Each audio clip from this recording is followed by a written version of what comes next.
ام بجی چتین همدم یکو روزنامه ایران میشه ده حقین هندم بلا باش بزن یعنی اف خط اوسا زوزوجی به ناکه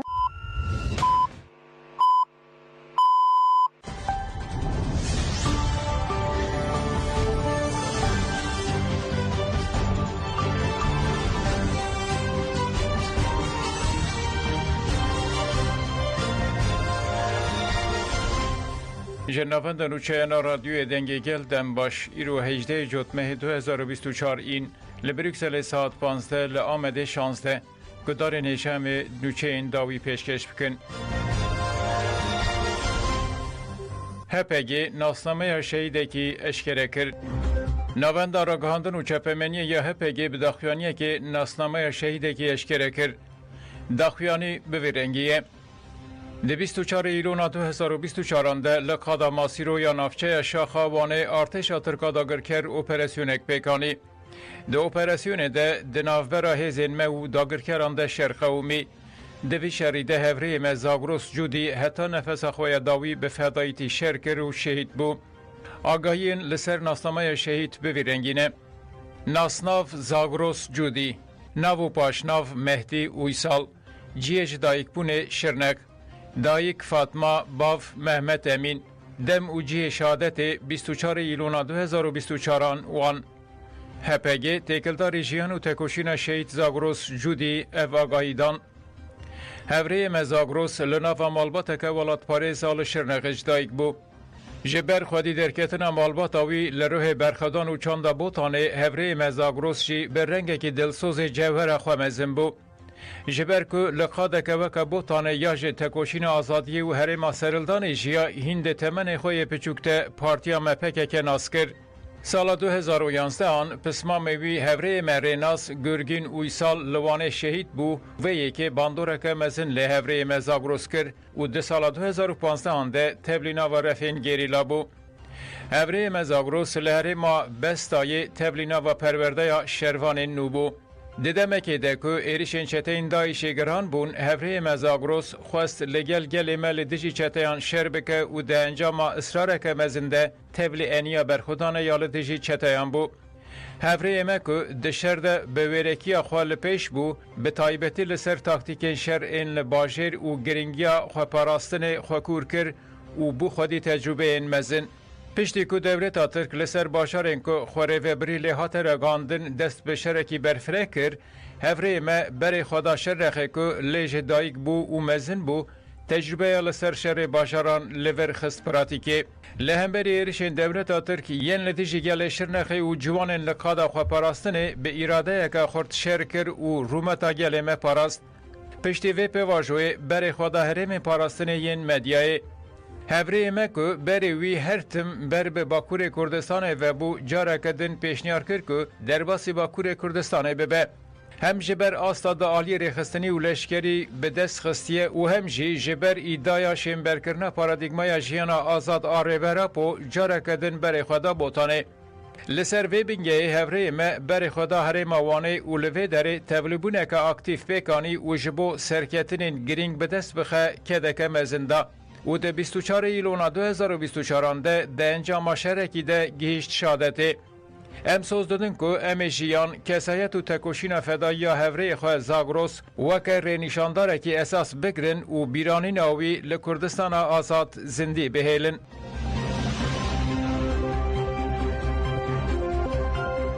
لزاب خاکور که متین و گوره چالکی این گریلا ناوند راگاندن هپگی لسر چالاکین گریلا و ایریشن ارتش ترکا داگر کرده داخویانی اکدا لگوری داخویانی لهره ما گوری 14 جوتمه وسایت سرجردوان بناو احمدی که جبو هشیاریه که هات شوتاندن که هول دا جردوانان بشینه هرم پاراستنا مدیا لهره ما شهید دلیل روژاوای زاپه 14 جوتمه لقادا برخودان یا گری آمدی به چکینگران لداگر کران هات خستن 15 جوتمه جی لقادا برخودان یا گری جودی به چکینگران لداگر کران هات خستن 16 جوتمه لقادا برخودان یا گری جودی هزین یجاستاره به چکینگران لداگر کران خستن و لبو تفگر داگر کران دان راوستاندن لهره ما خاکور که 14 جوتمه هزین یجا ستاره لقادا برخودان یا سنه بچکین گران لداگر کران خستن.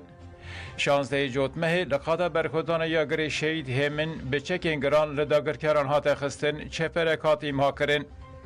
لهره ما متینای 14 جوتمه لقادا برخودان یا شلازه هزین گریلا دست لهلیکوپتر که وردان. پشتی دستوردانا گریلا هلیکوپتر نچارمان جخاده برون. 17 جوتمه لقادا برخودان یا گولکای بچک نیو اتوماتیک لداگر کران هات خستن در بچه پرک هات خستن. ناونده درباره ایرشن ارتشا ترک آداگر کرده چی آگاهی دان اوها گوت.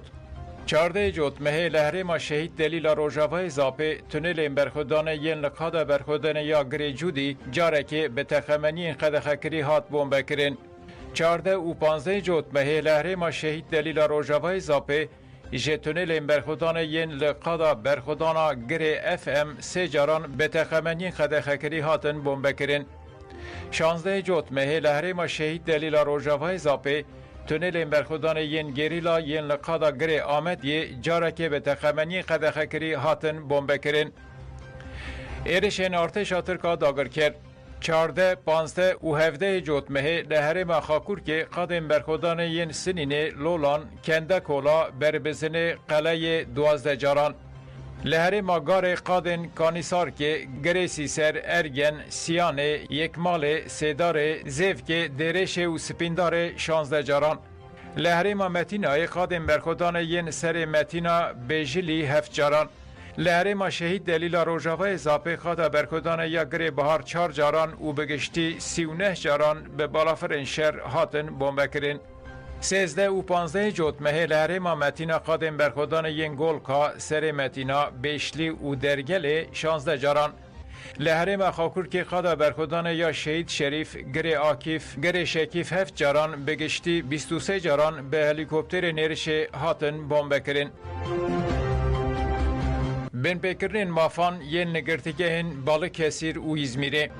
Parezerên û herdê lêgirtîgehên Balıkesir û İzmir'ê bi girtiyan re hevdîtin kirin û diyar kirin ku mafê wan yên tenduristî û jiyanê têne binpêkirin û xwestin pirskirêk bên çareserkirin.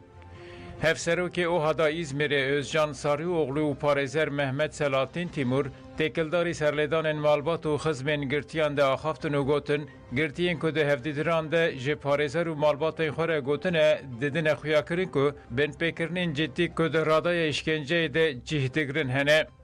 Parêzeran pirskirêkên ku li girtîgehê rû didin dibin 14 xalan de rêzkirin û gotin لگرتیگاه برهانیه ددما لگرینه ده گرتیتین تاجیز کرن و هجمارا لسر پیان فرض دکن. نخوش کوها و بیدالله یلماز ناه تداوی کرن و آمورا اکسیژن نادنه. گرتی مخصوم جمل خواه عملیات بویه. تداوی کرنا پشتی عملیات ناه کرن. نامه انوان تین دسته سر کرن و مافی تلفونه تی آستن کرن. تداویا به کلبچه لگرتیان فرض دکن. آمورین جیانه با آوایی که کیفی تین آستن کرن. لگرتیگاه کاب سوریجی به همان کریارن کیفی و در قانونی را روبرونه. گرتی نخوش نابن نخوش خانه قانتین بها کرنه. لگرتیگاه ایزمیر هجمار دوجی گرتی به همان معامله خراب و بمپکرنین مافین مرووان را روبرو دمینن. گرتین لگرتیگاه جنان آشاکرانه جمع هزیران اوور و راستی معامله خرابتین. دماوان دبن نخاشخانه لنظارتخانه او دین کنترولا نخاشخانه ده تینه کلبچه کرن. یک جگرتین به نخوشی گران فاطمه özbeye و جبر کلبچه کرن رد که نای کنترول کرن و درمان کرن. گرتی نخوش آلی تگی محفوظ و رمضان آتابای کلبچه کری معاینه کرن. جبر که محمود کتلو تداویا به کلبچه قبول نکر بی که به معاینه کرن اوشاندن گرتیگه. سمبولا برخودانا گل آکوبانه آپ نمر. نوند راگاندنا یپگی 14 جوتمه ده به داخیانی که راگاند که یک سمبول برخودان آکوبانه خلیل عثمان همه آپ نمر شهید بویه. نوند گفت که آپ نمر جیوانتیا خواه دلدار نتوای خواه کردتیه بو. گشتان سیاسی ین لسر آستا کردستان دشوباندن و بشتار چالاکی انگل دبو و آلیکاری ددا تفگر رزگاری کردستانه. آپ نمر ددما جیوانتی خوده سه جاران جالی رژیما سوریه به هاته گرتن. لی تاویوی که جی به اصرار خباتین خود دوماندن. ناوند دیار کرد که آپ نمر وکی شروان جی خوال انیا برخودان او پاراستنا ولید جه ایریشن چته اندایشه دگرد. لهمبری که سه جاران بریندار بوجی دست شر پاراستنا کوبانه برنده. ناوند دازانین که هفجینا شهید آپ نمر شمس محمد و هموز وارکنوان دشر پاراستنا کوبانه ده جیه کرتن. ده هزیران 2015 ده کرکیوان شهید بو. 2021 دناوا یکینه این پاراستنه ده ارکین خواه بجیتینن. آپ نمر لگل شروانیا دناوا یپگی ده جیه خواه مجلسا لحواتن ده گرد و بشتاری تواهی چالاکین گرسی بو. آپ نمر ده 14 جوتمه 2024 ده هفته و 4 سالی خواه ده جبر کریزا دل تولی نمرین کردستانه بو. افکاریا استخبارات پاراستن انکسه و میته.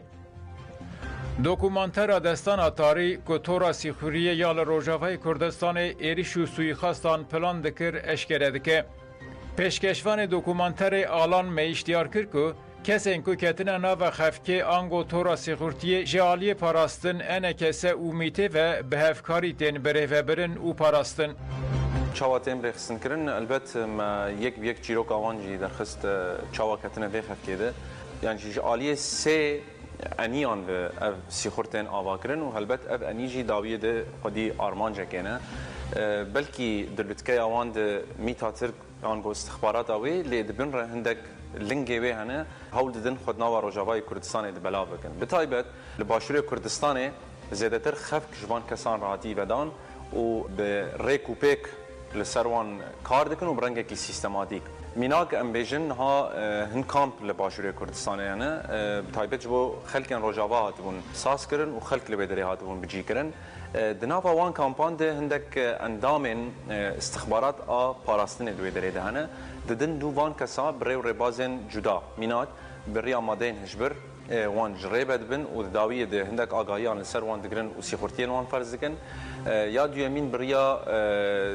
دستدرجه جنسی و کشاندنا دیمن وان به تایبت ابد در حق جنان ده بکته یا سیمین جی وان به پرا غردکن جبرکو اف کسن قلب بون کسن قلس بون لبرانبر اف دسکفتی و هر وکی درفتن کوجبوان پیشکش دکن به تایبت او نابند هان جهلا میتا ترک و پاراستنه و تی بریو برن و ددما کو سیخورتی لوان کسان تی فرض کرن پیوندی وان لگل کسن لروجاوا گریددن و بوی آوای آگاهیان دکشینن حتی نی دکیلیا لپرسینه بخود جی آگاهیان جوان دکشینن لسر تبگرن لهندره روجاوای کردستانه جار بجار جی اگر درفت وان چت بن وان پروردت کن و وان هین دکن چاوا لویدره و چه بشوپینن داکو خدمت جوان را بکن اف کار به وی آوایتی بری خستن کرن ایجال هندری روز آبا دما کوتین و دبره آگاهیان راست جوان دشینن و خالق گرینگ دبرده هی جوان گوتنه اگر مترسی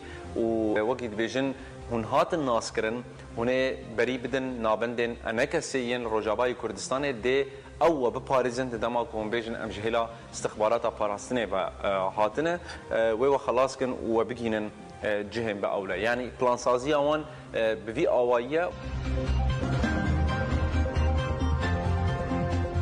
دجمنن کوکه دستن سیخوران ده شهید کرنا مامزکی ده راخست پیش جوان اشکره بو که ده شهید کرنا مامزکی شنگالی ده دستن سیخور نافخویین لشنگالی هیه ده برنامه که تلویزیون چرا تیوی ده سیخورکی میت و پاراستن شفیق جمو لخواه مکرهات و گد دماج بیرانین قربانین کمکوژیا گنده کوچو وگریا و نه و آگاهین لسر وسایت امام زکی شنگالی جه استخبارات پدکی رشاندنه پشره و ده جیه ده 15 تباخ 2018 ده به ایرش هوایی بالافرین دولت ترکا داگر کر مام زکی شنگالی هات شهید کرن کمیسیون شوپاندن هلبجارتنین سیویک آدار 2024 و راپورتورن ترکیه داوید ارای و ولادیمیر پلبلیچ یا درباره هلبجارتنین هرمیین ترکیه ده جوینا لجنه گشتی یا کنگره ریوبری هرمی یا کنسای اوروپا ده هات قبول کرن. در راپور دته گوتن که دسلاتاریا ترکیه پشت هلبجارتنین بریان ها لشارداریین که کردان به دست خستبون قیوم ارکتار کرن. ده هلبجارتنا داوید ایجی شارداریا جولر مرگی دست سر کرن و قیوم ارکتار کرن. اف کریار لتیجی دموکراسیه و لتیجی رگزین کنگره ریوبریین هرمی یا کنسای اروپاییه. کنگره پشتی ارکرنا راپوره جه ترکیه خواست که لگوری حقوق دادگاه مافی مروان اروپای تف بگره و گد دوی کریارین قیوم ورن راوستاندن و حتی دادگاه بریاره که نده شاردار لسر کاری خوابن. دوی زخت و زورا پولیس و لشکران یاد سردمن هلبجارتنه ده ورن را کرن. دوی ایداین که هلبجرین نجه هرمین جداتین خید کرن بداوی ببن. رقابتا دنافبرا نامزدان ده وکف به. دوی سیاست نتوایی رادستی سیاست هرمی نبه هزین دولت نبنالیگر. دوی آستنگی در نکوین پیشا شانده انچافدریه. دوی وزارت کار هندر لشون قیوم لگور کمیسیونا وندیک تف بگره و کسی که جه لجنه شارداری وکا شاردار دست نشان بکه. اگر ابنهی کرن و ریبازا که ترکیه لدیجی پیمان نمونتوی کاردکه وردیتن. کنگره بریارده که اوی انجامن جه دولت ترک را بشینن و جه کنسای اوروپا جه بخوازن که جبو پیگانی ناداخوازن انقره بشوپینه. شولز دچه ترکیه روجلاتا ناوین پنابر و بالافرین شر. سروک وزیر آلمانیا اولف شولز و روژا شمیه بچه ترکیه و به سروکومار ترکرد و هانره رونه. در روژه و هفدتنه ده روجلاتا ناوین اوکرانیا پنابر و بالافرین شرهنه. المانیا مها در باسپوی را کاندو بو که جبو در سینور کرنا ولاتین ترکیه ین داخواز آوان یا پنابری حاتیه رد کرن پیمانک آماده کریه. انقره ایشی دیار کرو بو که های آوان جه پیمانک بوی رنگینینه. چافکانی نزی ده سلاتاری ترکیه را گاندن که ترکیه دکرینا چل بالافرین شر ین المانیای اورو فیختر تیپونده گاوک بیاویتن. هفپارین چیکرنا وان بالافران انگلیستان، آلمانیا، ایتالیا و اسپانیا و هر یکی جوان خودی مافیه که پیمان فتو بکه. تگوتن پولیتیکای آلمانیا یا لسر اسرائیل آستنگی هری مزن آل پیشا فروتنا وان بالافرین شره. ده هدف بنگهین آوان بالافران ده تکوشن آلتیجی تفگر آزادیا کرد هیه. لگل باکور کردستان فکر هنه که اف بالافر لباشور کردستان و باکور روجلات سوریه جی بینه بکارانین. چافدرین سیاسی گوتن که اف دوی مجارده به فکرون و گوتن اگر ترکیه سوز بده و وان بالافران بکره دیوان بالافران لدیجی کردان بکار بینه. گدارین ایجا منوچه پیشکش کرن دم باش.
ئەم کاتە و هەموو کاتێکدانە شاد و بەختەوەر بێت ئازوزان و گوێگرانی خۆشەویست لە هەر کوێیەک هەن جوانترین و ڕازاوەترین سڵاوتان پێشکەش دەکەم هاتینەوە لاتان لە بەرنامەیەکی تری لاپەڕا لە ڕادیۆی دەنگی گەل من دەوران گەرمیانی پێشکەشکاری بەرنامە بابەتی بەرنامەی ئەم جارەمان لەسەر ڕەوشی ناوخۆی ئێران و بەتایبەتی زیندانەکان و ڕەوشی ڕۆژهەڵاتی ناوینە دۆخێکەوە لەم وەختەدا دەرباز دەبێت بۆ گفتوگۆکردن لەسەر ئەم تەوەرە میوانداریمان کردووە لە هەماڵ ڕۆزەرین کەمانگەر ئەندامی دیپلۆماسی کێژار زۆر بەخێر بێ ڕۆزەرین زۆر سپاس دەکەم و زۆر سپاس بەوەی کە ئەم دەرفەتە ڕەخساند کە بەشداری بەنامە بین لە ڕێگەی ڕادیۆ کەتانەوە زۆر سڵاو و ڕێزم هەیە بۆ گەلانی هێژا ئەوانەی گوێبیستی ئەم بەنامەن زۆر سپاس هەمان ڕۆزەرین سەرەتا لەوە دەست پێ بکەین لە چەند ڕۆژی ڕابردوودا هەواڵ وریشە مرادی لە زیندانەکانی ڕژەمی ئێرانەوە نامەیەکی بڵاو کردەوە و لە نامەکەیدا تاکیدی لەسەرەوە کردبووە کە ئێران لەژێر ناوی ئەو ئاڵۆزی و قەیرانانەی کەوا لە ڕۆژهەڵاتی ناویندا ڕوودەدات ئێران دەیەوێت پەرە بە سەرکوتی ناوخۆ و ئەو بابەتانە بدات. ئێوە ئەو بابەتە چۆن دەخوێننەوە و مەبەستی هەواڵ لەو پەیامە چییە؟ سەرەتا سڵاو ڕێزم هەیە بۆ خۆڕاگری کە هەواڵمان وەری شەمرادی لە زیندانی ئێڤینا بە ئەساسی گرتووە چەند ڕۆژێک لە مانگرتنی دەستی پێ کردووە و بێگومان ئەو مانگرتنی وەکو خۆی ئەڵێت هەڵوێستێکە لە بەرامبەر بە ئەو سیاسەتانەی کە حاکمیەتی یاگیکردی ئێرانە لە بەرامبەر بە ئەو بەکاری هێناوە. بڕوانن ئەگەر بارەوە دۆخەکەش تماشا بکەن دقیقەن لە واتای نامەکە تێگەن بۆچی پێویستی بینی هەواڵ جوانە کە لەم کاتە نامێکی ئاوا بداتە دەرەوە چون لە ماوەی یەک ساڵەی ڕابردووە هەر جار نامێکی کە داوەتە دەرەوە بە وردی باسی لە بارودۆخەکەی ناوخۆی ئێران کردووە یعنی سیستمێکیان حاکمیەتێکی ڕەگەزپەرست هەیە سیستمێکی حاکمیەتێکی ملیگەرا هەیە کە بە شێوازی جیاواز تەنیا وەڵامی خەڵکی بەسەرکوت داوەتەوە. مە دو ساڵ لە شۆڕشی ئازادی ئەگزارێت دەبینین کە لە ناو دو ساڵە چەند سەرکوت کراوە. بعد لە عینی حاڵا کە سەرکوتی ناوخۆی هەیە حاکمیەت دەیەوێت چی بکات؟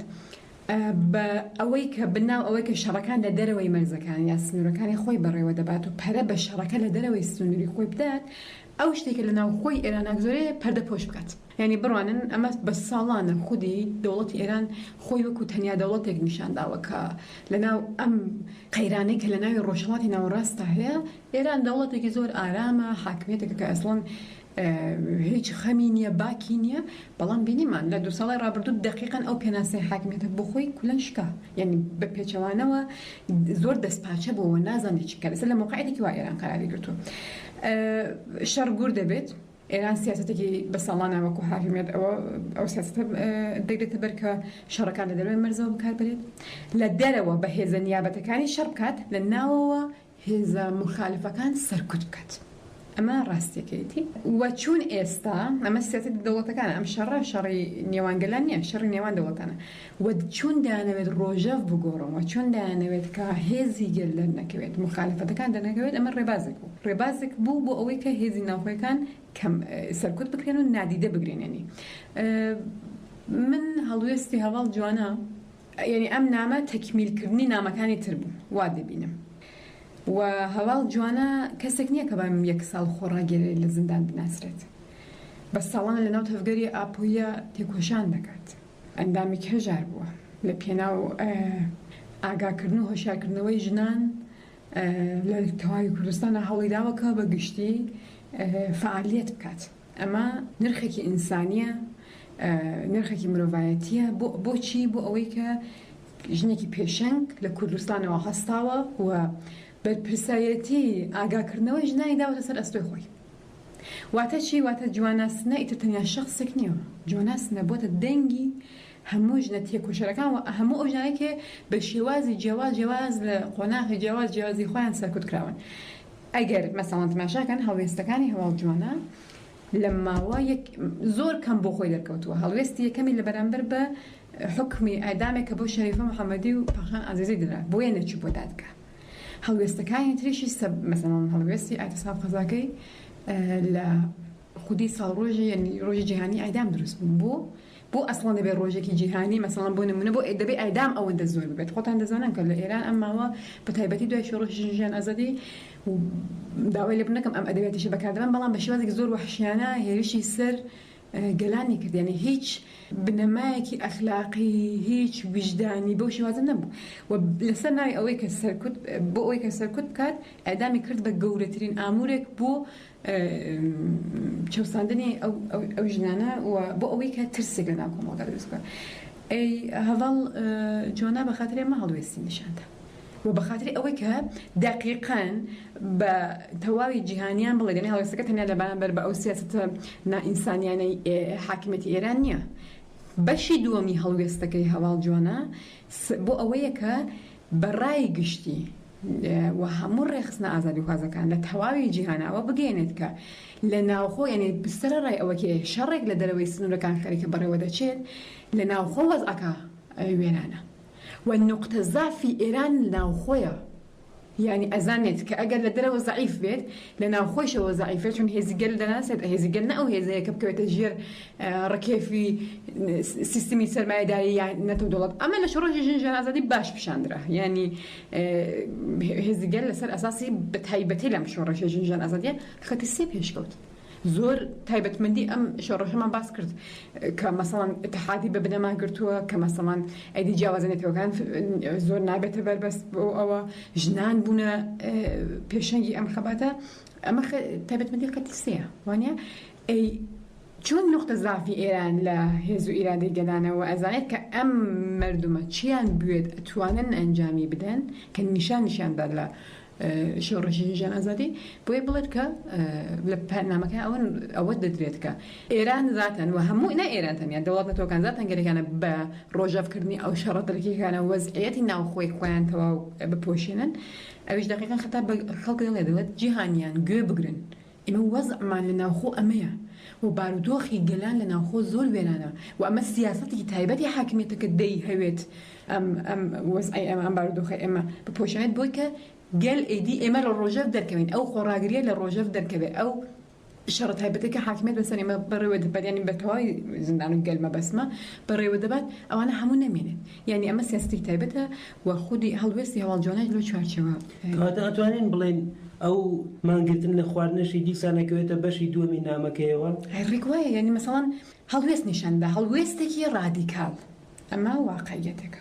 یعنی مەسەڵەن چی ئەگەر بێن باسی زیندان بکەم زۆر بەرفراوان دەبێ باسی بکەم بەڵام چون هەڵوێستی ژنانی خۆڕاگرێتیە بەڵام لێرە هەواڵجوانە بە پێی ئەو بنەماگەلێکە مادام هەدەفمان ڕۆشنە مادام دەمانەوێت بۆ ئازادی تێکۆشان بکەین پێویستە هەڵوێستەکانیشمان ڕادیکال بن وەگوتم مهم ئەوەیە کە هەڵوێستی هەواڵجوانە شخصنیە بەڵێ هەواڵجوانە ماوەیەکی درێژە لە دیدار لەگەڵ بنەماڵەیە و گەلێک لە ئیمکانات هەندێک مەحرومە ئەلەم ماوەیە کە دەستگیر کراوە بە شێوەز جیاواز ئەشکەنجە درراوە یعنی ڕۆحی ڕەوانی بە تایبەتی و لە عینی حاڵە